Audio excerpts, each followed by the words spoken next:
ജ്ഞാനപീഠം ലഭിച്ച മലയാളികൾ. അപ്പോൾ ആദ്യ ജ്ഞാനപീഠ പുരസ്കാര ജേതാവ് ജി ശങ്കരക്കുറുപ്പ്, ഓടക്കുഴൽ, വർഷം 1965. അപ്പോൾ ആദ്യമായി ജ്ഞാനപീഠ പുരസ്കാരം ലഭിച്ചത് ജി ശങ്കരക്കുറുപ്പിന് 1965 ഓടക്കുഴൽ എന്ന കൃതിക്ക്.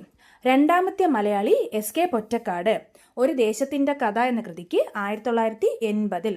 അപ്പോൾ രണ്ടാമത് ലഭിച്ച മലയാളി എസ് കെ പൊറ്റക്കാട്, ഒരു ദേശത്തിൻ്റെ കഥ എന്ന കൃതിക്ക് 1980. മൂന്നാമത്തെ മലയാളി തകഴി ശിവശങ്കരപിള്ള 1984 സമഗ്ര സംഭാവനയ്ക്ക്. മൂന്നാമത് തകഴി ശിവശങ്കരപിള്ള 1984 സമഗ്ര സംഭാവനയ്ക്ക്. അഞ്ചാമത്തെ മലയാളി എം ഡി വാസുദേവൻ നായർ, സമഗ്ര സംഭാവനയ്ക്ക് തന്നെ 1995. 1995 എം ഡി വാസുദേവൻ നായർക്ക് ലഭിച്ചു സമഗ്ര സംഭാവനയ്ക്ക്. പിന്നെ 2007 ONV കുറുപ്പ്. 2007 ONV കുറുപ്പ്. അടുത്ത് 2019 അക്കിത്തം അച്യുതൻ നമ്പൂതിരി. 2019 അക്കിത്തം അച്യുതൻ നമ്പൂതിരി. ഇതെല്ലാം സമഗ്ര സംഭാവനയ്ക്കാണ്. മൊത്തം 6 മലയാളി